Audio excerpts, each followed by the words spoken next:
Minggu ketiga di bulan Januari tahun 2024.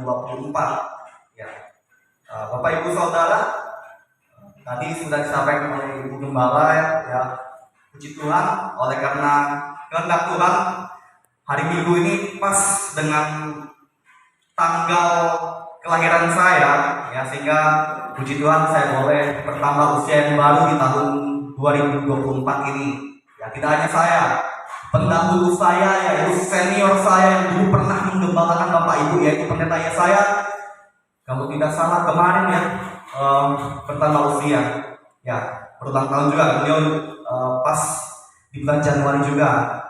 Dan Bu Ida istrinya juga di bulan ini besok ya bertambah usia juga di tahun yang baru. Dan tidak hanya hamba Tuhan saja yang ulang tahun di bulan ini, jemaat GKS Lupu pasti Bapak Ibu ada yang sudah tahu, ada yang berulang tahun juga di bulan ini, puji Tuhan ya. Jadi berhubung Bapak Ketua Sektor hadir bersama-sama dengan kita, terima kasih Bapak Pendeta Yohanes bisa boleh bersama-sama dengan kami untuk bersama-sama beribadah kepada Tuhan di GKSI Jemaat Via Dolorosa Lupuja pada hari ini.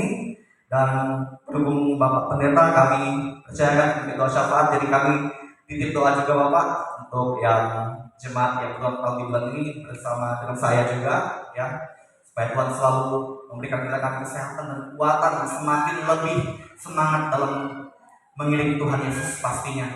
Ya Bapak Ibu yang kasih Tuhan Yesus, pada kesempatan ibadah hari ini saya ingin mengajak kita semua untuk belajar firman Tuhan yang tidak asing yang saya pilih dalam kitab Injil Markus pasal yang pertama ayat 14 sampai ayat yang ke-20 ya. Firman yang tidak asing jemaat sekalian, saya ingin mengajak jemaat untuk kita bacakan firman Tuhan ini secara responsoria. Saya ingin kaum Adam atau kaum laki-laki bersama-sama dengan saya bacakan ayat yang genap. Kemudian kaum Hawa atau kaum perempuan diharapkan bacakan ayat yang ganjil ya. Injil Markus pasal yang pertama ayat 14 sampai ayat 20. Ya, jikalau jemaat Tuhan sudah menemukannya, mari kita bacakan firman Tuhan secara responsoria. Jemaat yang sudah menemukan silakan katakan amin. Ya. Ayat yang ke-14 kaum Adam bacakan bersama dengan saya. Judul dari kebenaran firman Tuhan ini, Yesus tampil di Galilea. Ayat 14 kaum laki-laki bacakan bersama-sama dengan saya. 1, 2, 3. Sesudah Yohanes ditangkap, datanglah Yesus ke Galilea memberitakan Injil Allah.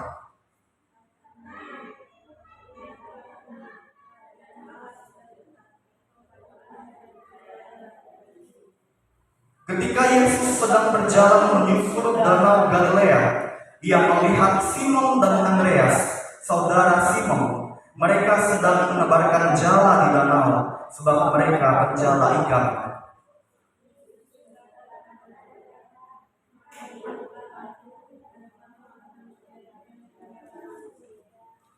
Lalu mereka pun segera meninggalkan jalannya dan mengikuti dia.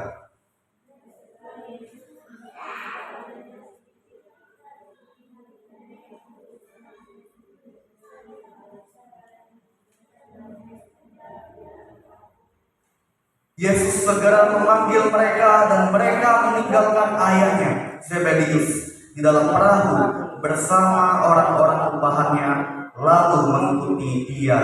Ya puji Tuhan, dikatakan berbagi oleh firman Tuhan adalah setiap kita yang mau mendengarkan firman Tuhan dan mau melakukan firman Tuhan itu dalam kehidupan kita hari lepas hari. Ya Bapak Ibu Saudara yang dikasihi Tuhan Yesus, saya memilih tema untuk kita renungkan lewat kebenaran firman Tuhan ini, yaitu pilihan hidup yang benar. Ya, Bapak Ibu Saudara, pasti setiap kita memilih sesuatu yang kita anggap itu mendatangkan kebaikan bagi hidup kita. Ada orang yang mengatakan bahwa sangatlah berbahagia kalau bisa menjadi orang yang sukses. Sangatlah beruntung kalau bisa menjadi orang yang kaya raya. Sangatlah bangga jikalau menjadi seorang pejabat tinggi yang bisa dihormati. Dan Masih banyak hal ya yang dianggap oleh orang-orang bagaimana kehidupan yang lebih baik, yang baik di mata mereka. Bapak Ibu Saudara, saya tidak menyalahkan argumen atau pernyataan-pernyataan yang demikian. Ya. Setiap orang pasti punya tujuan hidup. Bapak Ibu Saudara pasti punya tujuan hidup juga. Dan pasti Bapak Ibu Saudara mempunyai target di tahun 2024 ini.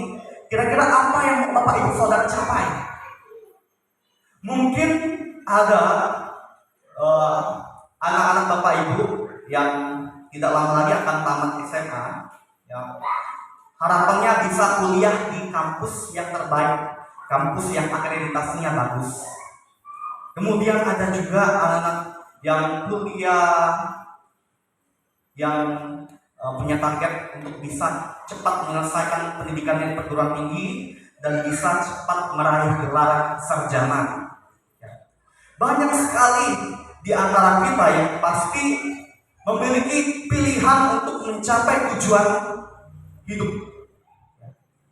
Bapak Ibu Saudara, saya ingin agar kita sama-sama mendalami firman Tuhan ini bagaimanakah yang baiknya untuk kita menentukan pilihan hidup yang tepat dan benar, yang selaras atau sesuai dengan kehendak Tuhan.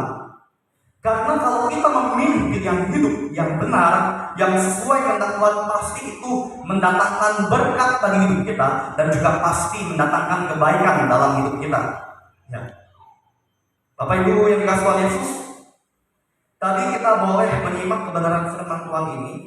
Ya, sebelum saya akan menyampaikan beberapa poin kepada Bapak Ibu Saudara tentang bagaimanakah kita sebagai anak Tuhan memilih menentukan pilihan hidup yang benar, yang pasti mendatangkan kebaikan bagi hidup kita, yang bisa kita temukan lewat firman Tuhan ini, yang menjadi pedoman hidup kita untuk membuat kita berhasil memasuki masa depan yang penuh pengharapan, masa depan yang indah bersama-sama dengan Tuhan. Kalau tadi kita simak dari ayat yang ke-14, ini memberitahukan kepada kita tentang bagaimana Yohanes Pembaptis, ya, yang saya pernah katakan kepada Bapak Ibu Saudara. Yohanes Pembaptis di dalam ayat 14 ini diberitahukan ditangkap oleh Raja Herodes. Ya. Izinkan saya Bapak Ibu Saudara menyampaikan secara sederhana tentang peristiwa Yohanes Pembaptis ditangkap oleh Raja Herodes itu gara-gara apa. Ya. Bapak Ibu Saudara yang kasih Yesus, kalau Bapak Ibu mau mendalami firman Tuhan dalam kitab Injil tentang khususnya Yohanes Pembaptis, Yohanes Pembaptis ditangkap oleh Raja Herodes itu gara-gara Yohanes Pembaptis menegur Herodes karena Herodes terbukti mengambil istri saudara kandungnya. Herodes adalah raja yang berkuasa atas wilayah Galilea. Dia punya saudara kandung namanya Filipus. Filipus mempunyai istri bernama Herodias. Nah, Herodes dia mengambil istri saudaranya itu yang bernama Herodias. Itulah yang membuat Yohanes Pembaptis sebagai seorang hamba Tuhan yang menyuarakan kebenaran firman Tuhan dengan berani menegur Herodes. Karena Herodes raja berkuasa pada saat itu. Tidak halal raja mengambil istri dari saudara raja. Itu adalah suatu kebenaran firman Tuhan Bapak Ibu yang benar adanya.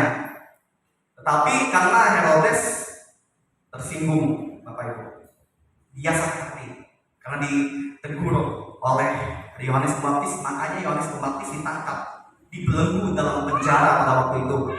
Ya Bapak Ibu Saudara, ternyata kalau kita menyuarakan kebenaran yang sesuai dengan Tuhan, ternyata kita juga akan menghadapi suatu tantangan di mana kita dibenci, ditolak, bahkan disingkirkan. Seperti nasib yang dialami oleh Yohanes Pembaptis. Tapi Bapak Ibu Saudara, janganlah kita kecut hati ya, jangan kita tawar hati. Karena Tuhan pasti membela orang yang menyuarakan kebenaran firman Tuhan. Tuhan pasti bela Bapak Ibu. orang yang demikian seperti Yohanes Pembaptis. Ya. Yohanes Pembaptis, dia berkata ya kepada kebenaran dan berkata tidak kepada sesuatu yang salah. Dan itu dia buktikan ketika dia tegur Herodes tentang sikap Herodes yang tadi saya sampaikan, mengambil istri dari saudaranya. Ya, dan itu salah, ya sangat salah. Ketika Yohanes ditangkap, Yohanes Pembaptis, Tuhan Yesus yang sudah dibaptis pada saat itu dalam kondisi sebagai manusia, dia dibaptis selam oleh Yohanes Pembaptis. Tuhan Yesus datang ke Galilea pada waktu itu memberitakan Injil Allah. Walaupun yang lebih dahulu menyuarakan kebenaran itu Yohanes Pembaptis dan Yohanes Pembaptis itu ditangkap, tetapi kebenaran firman Tuhan tidak berhenti. Karena Yesus Kristus Tuhan kita, Tuhan yang sempurna, dia datang menyuarakan Injil Allah yang adalah kebenaran Allah yang sejati itu. Bapak Ibu Saudara yang dikasihi Tuhan Yesus, Allah kita adalah Allah yang sempurna yang dibuktikan oleh Tuhan Yesus, dan itu menjadi pedoman kita, menjadi teladan bagi kita. Bagaimana kita sebagai anak Tuhan, kita harus berani menyuarakan kebenaran firman Tuhan lewat hidup kita, lewat perkataan kita, lewat sikap kita. Sekalipun kita direndahkan atau diremehkan, bahkan dikucilkan oleh orang-orang yang tidak suka pada kita ketika kita menyuarakan kebenaran firman Tuhan. Bapak Ibu yang dikasihi Tuhan Yesus, saya memilih beberapa poin yang bisa kita terima dari firman Tuhan ini menjadi pedoman kita supaya kita bisa menentukan pilihan hidup yang benar. Apa saja itu? Ya, poin yang pertama, mau bertobat dan percaya kepada Injil. Ya, Bapak Ibu Saudara, kita manusia tidak luput dari kesalahan. Kita bisa melakukan dosa, kesalahan secara sengaja ataupun tidak sengaja. Itulah bukti bahwa kita tidak kebal dari yang namanya dosa. Bapak Ibu Saudara yang dikasihi Tuhan Yesus,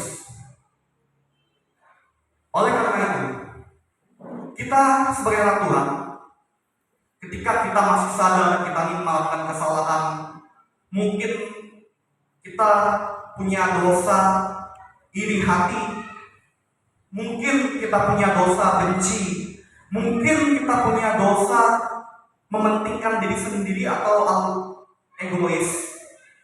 Mungkin kita punya dosa dengki, menyimpan kesalahan orang lain, ataupun apapun itu. Bapak Ibu Saudara, bukankah semuanya itu salah di mata Tuhan? Semua yang salah di mata Tuhan itu pasti adalah dosa. Oleh karena itu, marilah kita sebagai anak Tuhan, kita mau untuk bertobat. Apa artinya bertobat?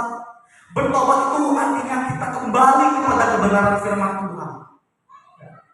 Kalau kita tahu iri hati itu salah, itu dosa, mari kita bertobat. Kalau kita tahu mementingkan diri sendiri atau egois itu adalah salah di mata Tuhan, sehingga itu juga adalah dosa, mari kita juga bertobat. Kalau kita tahu berbohong, berdusta, apapun dosa yang diperbuat, semuanya itu adalah salah di mata Tuhan, maka kita harus bertobat kalau kita melakukannya. Bertobat adalah cara agar kita kembali kepada kebenaran firman Tuhan, agar kita kembali untuk diarahkan oleh Tuhan, supaya kita tidak terus-menerus melakukan dosa. Karena dosa adalah jahat di mata Tuhan, Bapak Ibu Saudara. Dan Yohanes Pembaptis sebelum ditangkap, dia menyuarakan berita pertobatan kebenaran Tuhan. Dan puji Tuhan, banyak orang-orang berdosa pada zaman itu mau bertobat dan mereka mau menyerahkan diri mereka dibaptis oleh Yohanes Pembaptis.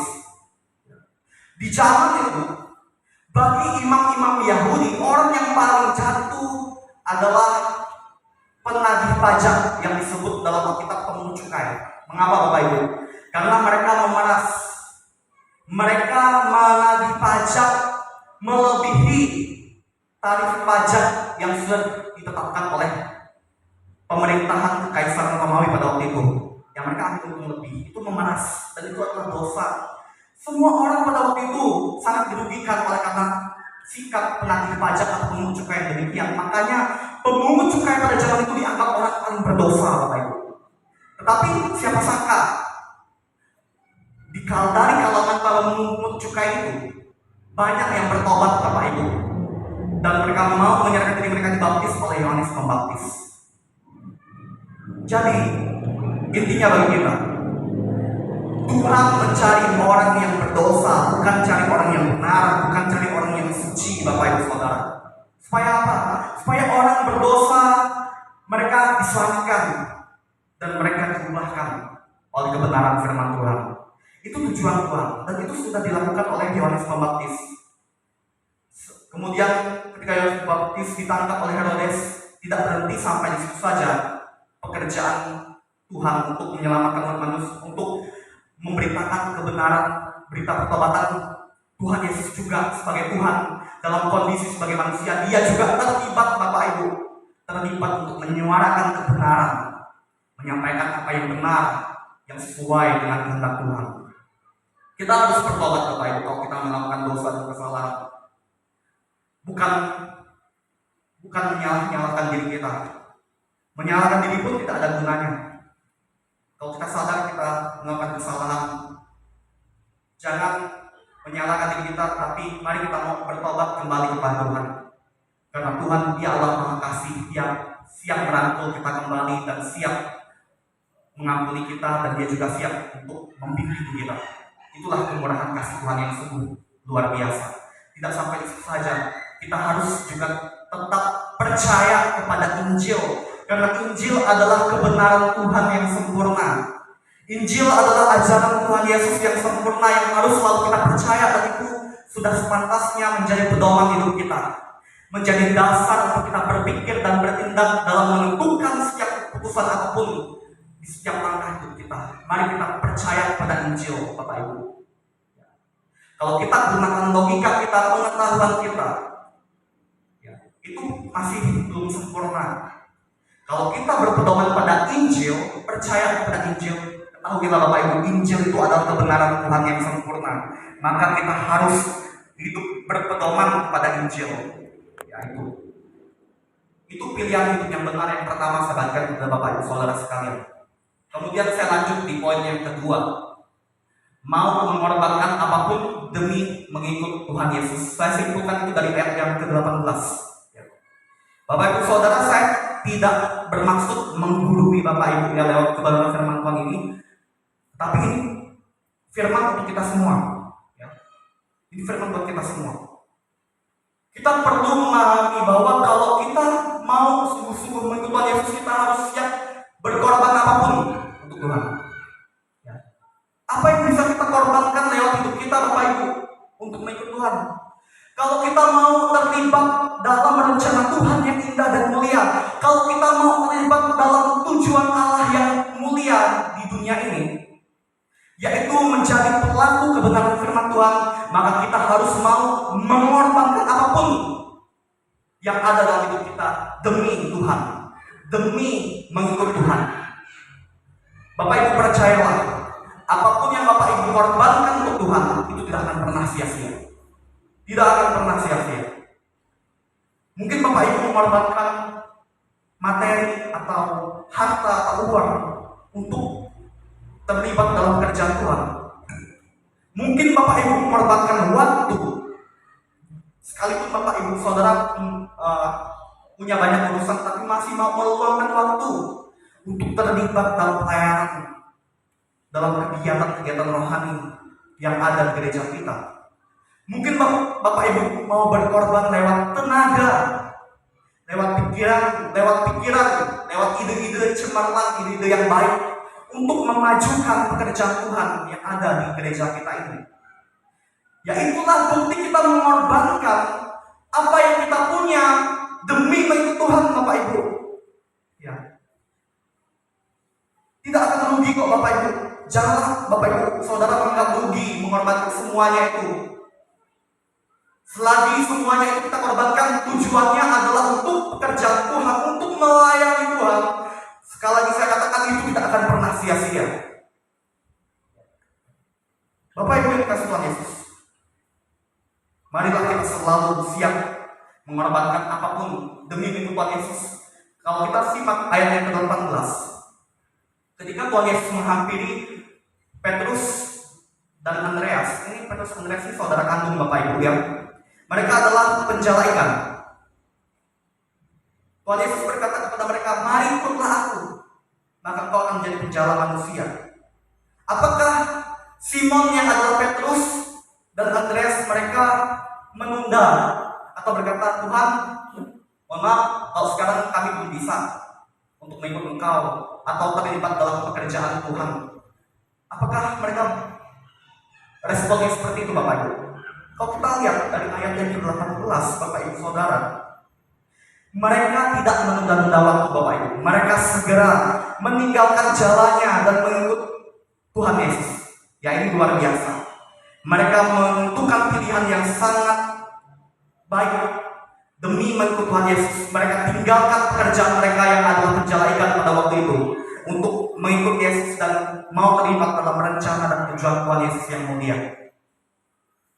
Kita bisa lihat mereka dipakai Tuhan menjadi murid Tuhan yang luar biasa, menyuarakan Injil kebenaran firman Tuhan, kan Bapak Ibu. Tidak sampai di situ saja Bapak Ibu. Mereka tidak saja menjadi contoh orang yang mengorbankan apapun demi mengikut Tuhan. Mari kita lihat poin yang ketiga. Mau mengutamakan Tuhan Yesus di atas kepentingan keluarga. Itu saya simpulkan dari ayat yang ke-20. Bapak Ibu Saudara, pasti Bapak Ibu Saudara ingin membahagiakan keluarga. Pasti Bapak Ibu Saudara ingin menyenangkan hati keluarga. Itu tidak salah Bapak Ibu Saudara. Tapi kalau kita mau terlibat mengikut Tuhan Yesus, maka kita perlu memahami bahwa Tuhan Yesus harus menjadi yang pertama di atas kepentingan keluarga. Saya simpulkan dari ayat yang ke-20. Kalau Bapak Ibu Saudara simak ayat yang ke-20, itu adalah peristiwa di mana ketika Tuhan Yesus memanggil Yakobus dan Yohanes. Yakobus dan Yohanes adalah saudara kandung. Mereka juga adalah penjala ikan. Ayah mereka, bapak mereka bernama Zebedius. Bapak mereka ini adalah bos, atau bisa dibilang dia adalah juragan. Dia punya orang-orang paham yang bekerja menjala ikan. Jadi Yohanes dan Yakobus ini bukanlah orang biasa, tapi mereka orang yang bisa dikatakan orang berada. Pasti mereka punya banyak uang, mereka pasti hidup berkecukupan. Bapak Ibu, kita lihat mereka meninggalkan ayah mereka yang bernama Zebedius itu. Kita bisa melihat bagaimana Yohanes dan Yakobus mereka rela meninggalkan ayah mereka atau keluarga mereka demi mengutamakan Tuhan Yesus. Ternyata Bapak Ibu Saudara, Tuhan Yesus harus menjadi yang utama dalam hidup kita. Karena Tuhan Yesus adalah Allah yang sempurna, dan melayani Tuhan Yesus, saya katakan sekali lagi, tidak sia-sia. Orang yang mau memilih untuk mengikut Yesus dan mau terlibat untuk rencana Tuhan Yesus sekalipun harus meninggalkan keluarganya, karena dia memilih mengutamakan Tuhan Yesus di atas kepentingan keluarga. Pasti tidak sia-sia, karena Tuhan Yesus akan memberkati hidup mereka dan keluarga mereka. Itu jaminan yang Tuhan masih berikan Bapak Ibu Saudara. Kalau kita menggunakan logika kita, sepertinya akan lebih nyaman untuk Yakobus dan Yohanes tetap bertahan bersama dengan ayah mereka untuk bekerja mencari rezeki, ya, atau mencari uang. Kalau menurut pandangan orang-orang dunia, alangkah enak dan nyaman untuk terus mencari uang yang banyak, ya, mencari uang yang banyak karena kita perlu uang untuk kebutuhan hidup, ya. Bapak Ibu Saudara, jangan sampai kita beranggapan uang itu adalah segalanya, sampai kita lupa kepada sang pemilik kehidupan yaitu Tuhan Yesus. Seharusnya kita sebagai anak Tuhan, kita harus mengutamakan Tuhan Yesus di atas segala-galanya dalam hidup ini, bahkan di atas harta kita. di atas uang kita. Jadikan Yesus yang nomor satu, Bapak Ibu Saudara, karena Dia adalah sumber berkat. Bapak Ibu Saudara yang kasih Tuhan Yesus, oleh karena itu mengikut Yesus itu sangatlah lebih daripada emas dan perak. Bahkan mengikut Yesus itu lebih dari hal apapun yang ada di dunia ini. Makanya Bapak Ibu Saudara, jangan sampai kita menganggap mengikut Yesus itu rugi. Tidak rugi sebenarnya Bapak Ibu Saudara, karena kita mengikut kepada sang jalan kebenaran dan kehidupan yang abadi, yang memberikan jalan hidup kekal di surga. Oleh karena itu Bapak Ibu Saudara yang dikasihi Tuhan Yesus, marilah kita mau makin sungguh-sungguh mengikut Yesus dengan mengutamakan Tuhan Yesus di atas segala-galanya, bahkan di atas kepentingan keluarga kita. Mungkin menurut anggapan keluarga kita lebih baik kamu fokus lakukan ini saja, atau kamu usahakan bagaimana supaya usaha kita semakin bertambah sukses atau semakin bertambah lancar. Bapak Ibu Saudara, mungkin kita punya keluarga yang menaruh harapan besar kepada kita supaya kita lebih mengutamakan kepentingan keluarga. Tapi Bapak Ibu Saudara, kita harus mencoba mengubah pola pikir kita. Mari kita jadikan yang utama itu adalah Yesus. Mari kita jadikan yang nomor satu adalah Yesus. Kalau kita jadikan Yesus yang nomor satu, berarti kita siap untuk menggenapi apa yang Dia inginkan untuk kita lakukan dalam hidup kita. Karena bagian kita adalah melakukan kehendak-Nya, dan bagian Tuhan adalah memberkati hidup kita. Tidak hanya untuk hidup kita sendiri, tapi keluarga kita juga pasti diberkati Bapak Ibu. Yohanes dan Yakobus meninggalkan keluarga mereka, murid-murid Yesus yang lain juga meninggalkan keluarga mereka. Apakah sia-sia mereka meninggalkan keluarga mereka? Tidak. Mereka punya pikiran bahwa Yesus harus menjadi yang terutama. Mereka mengutamakan Tuhan Yesus. Mari Bapak Ibu Saudara, kita jadikan Tuhan Yesus sebagai yang terutama dalam hidup kita, dan kita utamakan kehendak-Nya untuk kita lakukan dalam hidup kita. Jadikan Yesus sebagai yang terutama dalam hidup kita, yang nomor satu dalam hidup kita.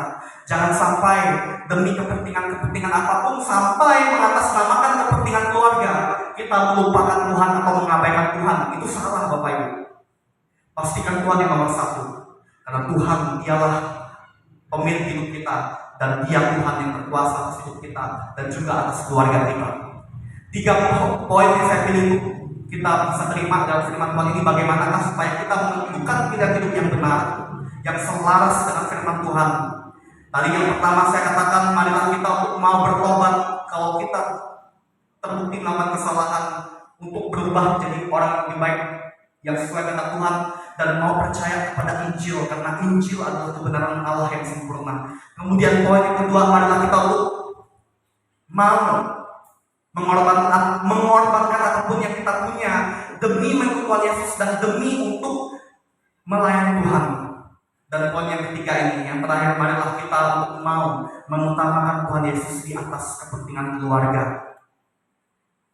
Bapak Ibu Saudara, tidak akan sia-sia kalau kita mau untuk berkorban apapun, mau untuk melakukan apapun yang Tuhan inginkan dalam hidup kita. Semuanya tidak akan sia-sia, dan itu pas Tuhan perhitungkan. Tuhan akan balas Bapak Ibu dengan cara Tuhan yang sempurna.